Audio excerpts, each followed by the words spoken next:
this video I'm going to be going through playing with the K1 Max by Creality.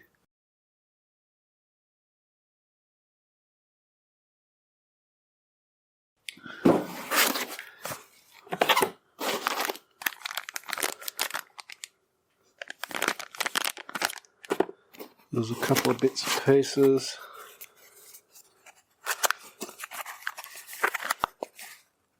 Some spare hot end.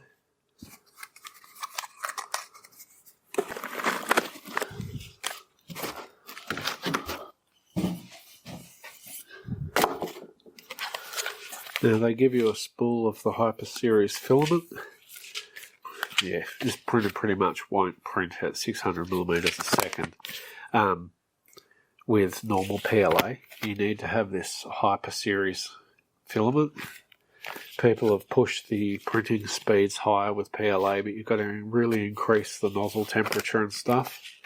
So it's a little bit, I don't know, maybe misleading on the marketing when they say, 12 times the speed or whatever it is, 600mm a second. But yeah, you have to use particular filament, and you like TPUs and ABS and other types of filaments, you're probably not going to get anywhere near those speeds. So just be aware that when you buy this printer, that if you want to get the fastest speed out of it, you need to be using the hyper filament, and it's basically twice the price of normal PLA.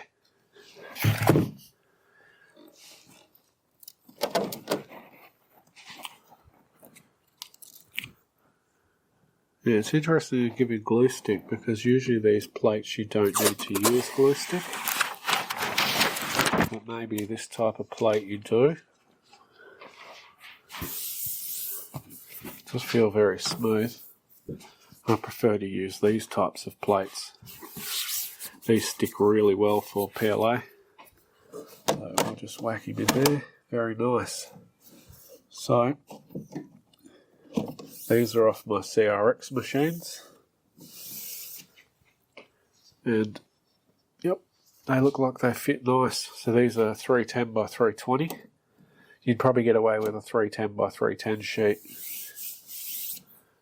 but that's nice that that fits. So you can use some of your other stuff, but we'll leave this one in there for now.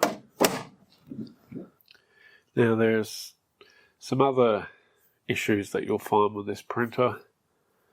From what I've been reading, you need to, if you're just printing a normal PLA, they say you need to take the top of it off, the glass panel off, or it needs to be sat up or vented, because the extruder, the gearing in the extruder overheats, causes problems. It's not a very smart idea if you're building a printer in an enclosure and you have to have half the enclosure up to operate the printer normally. So that's a little bit silly in my opinion. But what I'm going to do, I figure, is I'll just laser cut a piece of acrylic to sit in here that'll have vent holes in it, or possibly a fan, which I'll connect to probably to this fan. Well, one of the fan headers in here, there's one there by the looks of it. I'll probably splice it into there, and then that'll give me exhaust fan on the top of it, so I won't need to leave it open. I still think poor design in my opinion, if you have to have panels off and stuff to just print. So this is the panel that sits on the top, and from what I've been reading and hearing, if you have this on like that, it can cause problems. So, yeah, that'll be easy enough to just recut that, make the same thing but out of acrylic, and either put lots of vent holes in it, or vent holes and a fan mount in the middle or something. Have the fan on the top side, because the extruder does it come up quite high. So if I have the fan on this side, it won't interfere with the actual printer itself. Okay, now around on the back of it, they expect you to have the filament on a spool there, and yeah, at the back of the printer. So like if you have it sitting on a bench or anything, like mine sit on the bench, you have to get to the back of the printer to change the spool. So another modification I'm going to have to do is I keep my spools in dry boxes because I like the rolling. I just like the compactness of them. So I'm going to have to make some sort of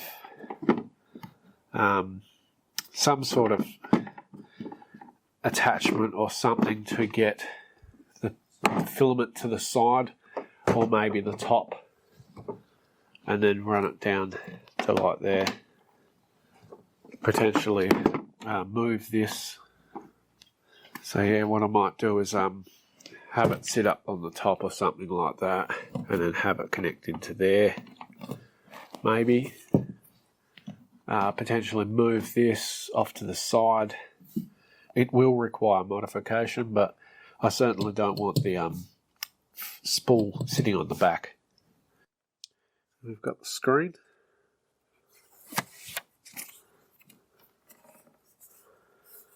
Looks fairly nice.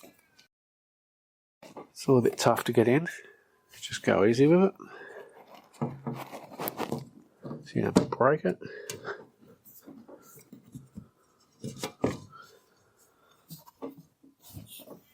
Okay, now there's three like shipping screws. There's one there, one there, one there, basically at the bottom of each lead screw. They're like a silver coloured screw. They need to come out.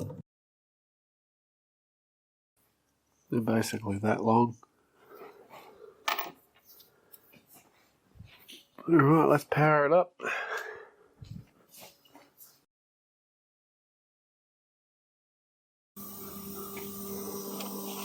And there is a piece of foam underneath the bed. Okay, for the beds I've tried out a few different types. That's the original Creality one that came with the printer. This was like a really flexy, it's almost like vinyl type of bed. It's fairly cheap, but this held the PLA really good. But the problem was that when the print started to warp, it pulled this off. It's not a very strong sticking mat, so it's probably not the best for certain types of prints. Might work good for small prints, but long, wide prints, it was pulling the mat off. That's an option that may or may not work well, but either one, it still fit in the printer. The other one was this BIQU. It's just a metal. This worked well in there as well. Had to use glue, of course, but this was another plate. And then I used these plates as well, which are double-sided. That worked okay.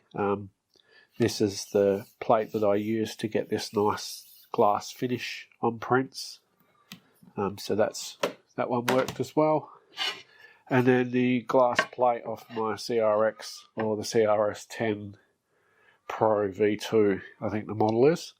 But that, if you use clips to hold it to the bed, that can work as well.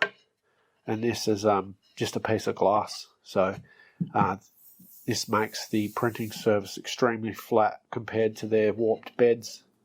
So that's a few different plates that I've tried. And they all seem to work okay. And they all fit.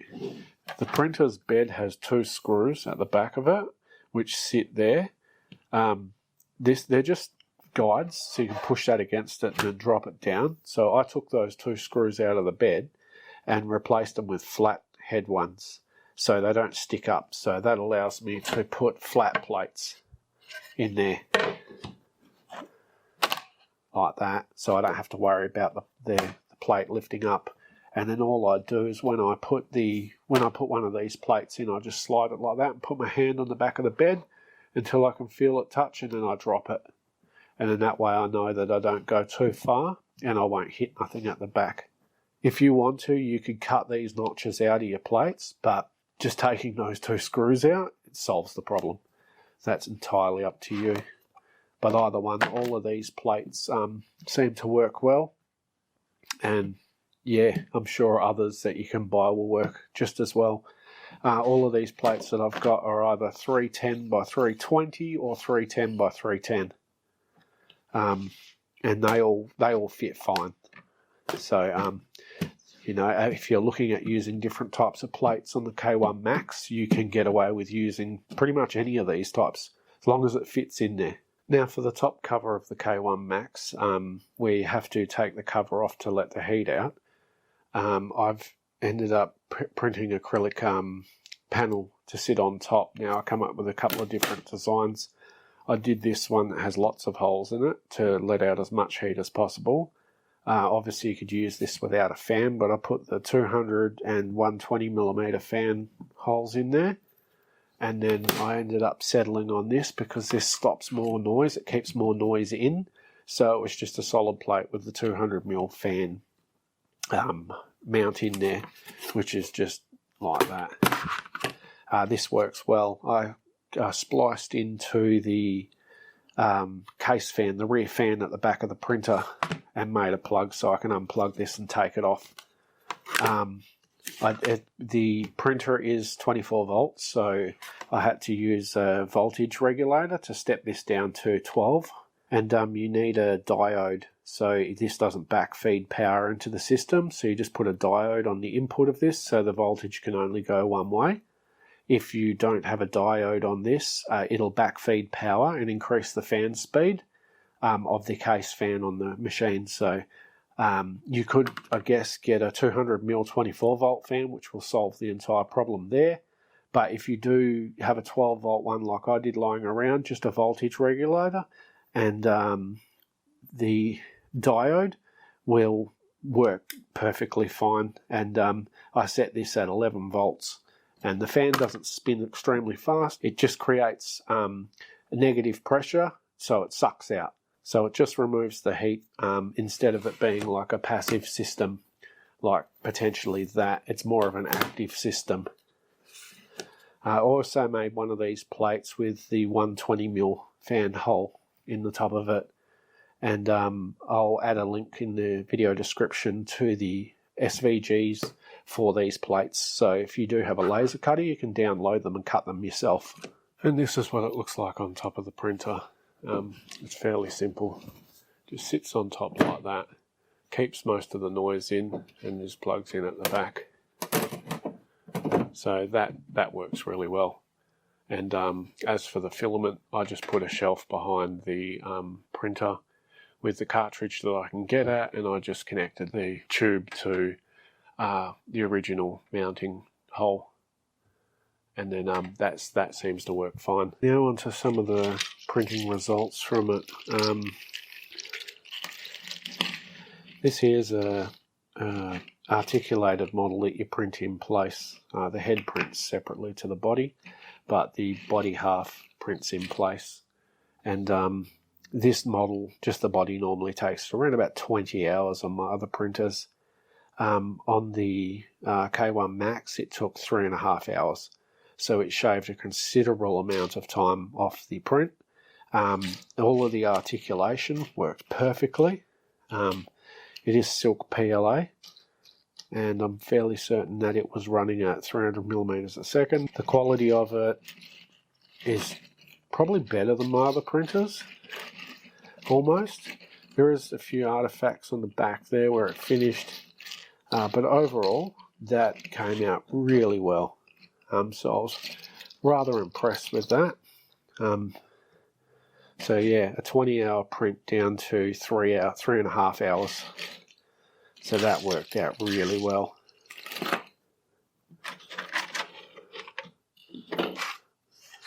With just normal PLA, some of the parts that I print, it'll probably be hard to see because of the light, but on the normal printer, on the edges, there's no ringing at all. On the piece here, there's ringing. You can just see it. It's not super noticeable, but when you use the light to look at it, you can see there's ringing. But this print here normally takes about 3.5 hours. On the K1 Max, it took 1 hour and 15. So a little bit of ringing for a fairly large speed increase. That's worth it in my opinion. So yeah, that's not too bad at all.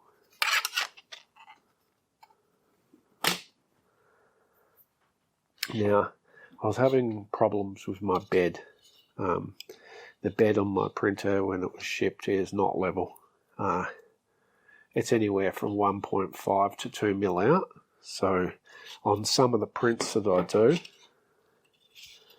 don't know if it's hard to see, but I use the plate. I use this type of plate for the textured sort of glass finish, and on most of the print, it came out really nice.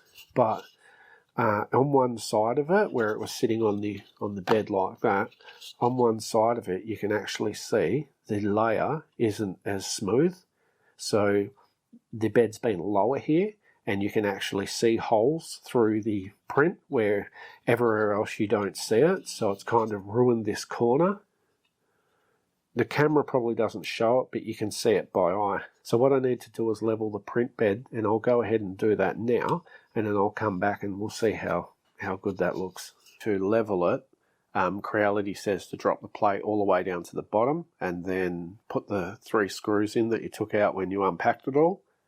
And then they say to loosen the belts and then redo them back up to have the lead screws line up, but that doesn't seem to work for this printer.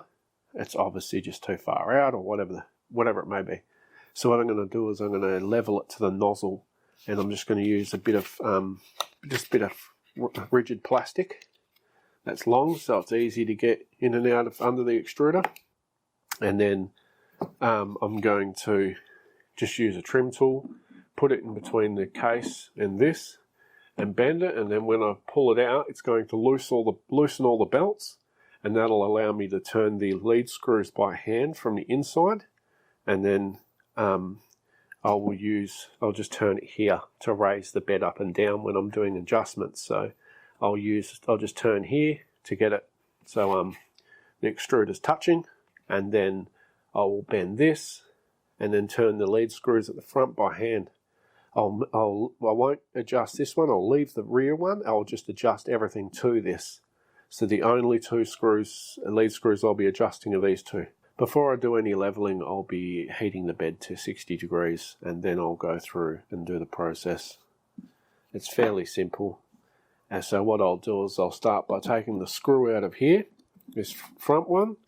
I'll take that out and put it aside, and then I'll just loosen the one behind it, and that'll allow me to slide this backwards and forwards. Once I'm done, I'll just put them back in and tighten them back up.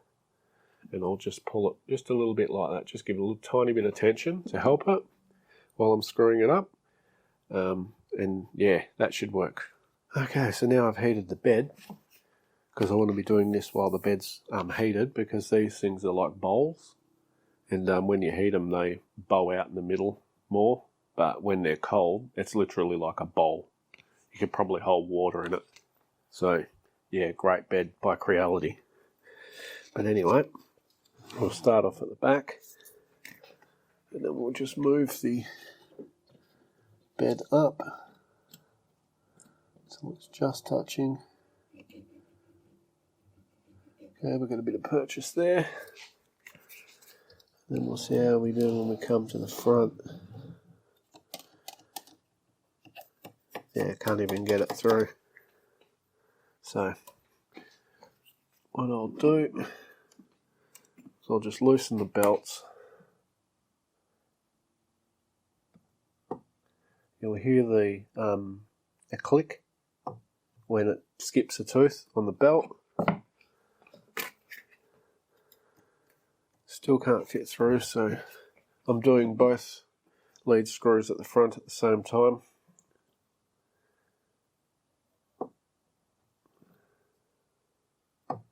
There we go.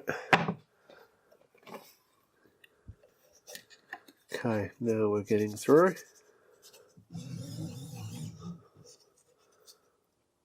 It's just touching.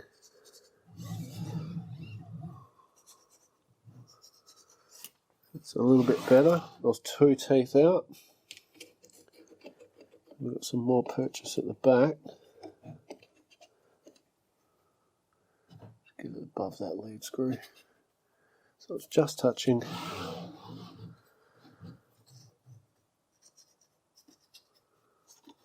It's a little bit loose there. It's a little bit, so just raise it up a tad. Tooth. 2 tooth.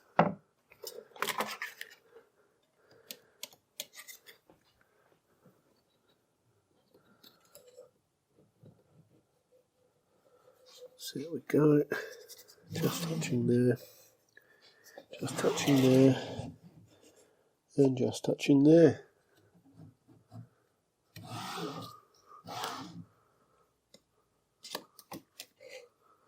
Yep. Yeah, that's better. So there's a couple of teeth out. Now when I go to the middle, it's just barely touching. So it's still bowed in the middle. So this first image is the result of the bed being probed when it was cold before I leveled it. And then this second image is after I heated the bed, but before I messed around with the level. As you can see, it's quite a bit off. And then this is after I leveled it while it was hot. So it's made it a lot more flatter. And then this last image is when I put the glass plate on it. So it's not perfect, but it's a lot more level than it originally was. Okay, so now I've leveled the bed. The print has come out almost perfectly. So where before you could see the holes, it kind of ruined this entire corner from about there to there. On this print, same file, nothing's changed apart from the bed leveling. On this print, on the same corner, which is basically there, it's perfect. And across the whole thing, it's pretty much perfect. So the bed leveling process that I just went through, that solved that issue. For some reason, the auto bed leveling just wasn't compensating enough. But this seems to have fixed it. You do get a little bit of stringing with just normal PLA. It's like hair, it's like fluff, but it's not considerable stringing what you get on some prints. So overall, the print quality came out really nice. And yeah, with this tray, this one normally takes about 11.5 hours to print, but on the K1 Max it took 2 hours, basically 2.5 hours, 2 hours 26 minutes. So that was fairly impressive for that quality. And comparing it to my other prints, there's no real noticeable difference at all. And the TPU print, it seems to print TPU okay. Not really much to say about it. It doesn't print it super fast because it's TPU. You don't want to be trying to print that super fast. So yeah, it is capable of doing it. All of these prints were sliced with the Creality print software, which comes with the K1 Max. So overall, it seems to be pretty good. And this clip here is just showing you the 2 different printers printing the same part. You can see how fast the K1 Max is going compared to my other printer. So it is considerably faster. And for the parts coming off them, they're pretty much the same quality. So that's not too bad.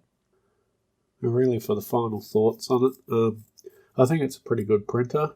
It does have some issues that need to be sorted out. But for the speed increase, it's well worth it.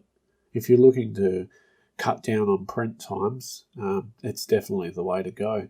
They market it as like 600 millimeters a second, but really you're looking at, say, around 300. Their tests are done in factories on like under the most perfect conditions and all the rest of it. For real world results, even just using their slicer, everything seems to default to around 300. You can use the Hyper PLA and obviously try and push those speeds faster. But just for normal everyday printing, I've found it to be quite good. A few other small gripes I've had with it is loading and unloading filament is a bit of a pain. It doesn't push through the tube very well because there's a sharp bend above the extruder, and it kind of just doesn't want to go through that very well, and then it doesn't go into the nozzle very well. So you kind of have to take the tube out of the top of the extruder and then feed it in, and it's just a pain. So that's a bit annoying with it. And some other small problems, whereas just occasionally it would just pop an error. Not while printing, just randomly, like on the startup and stuff. So there's bugs in the software that needs to be worked out. And I'm sure that can all be fixed. But for the most part, everything seems to be good. Now, I know this video won't reach too many people, but if it does help answer some questions or, help you decide whether you want to get one of these printers or not, then obviously it was worth it. And yeah, I hope that helps you out anyway.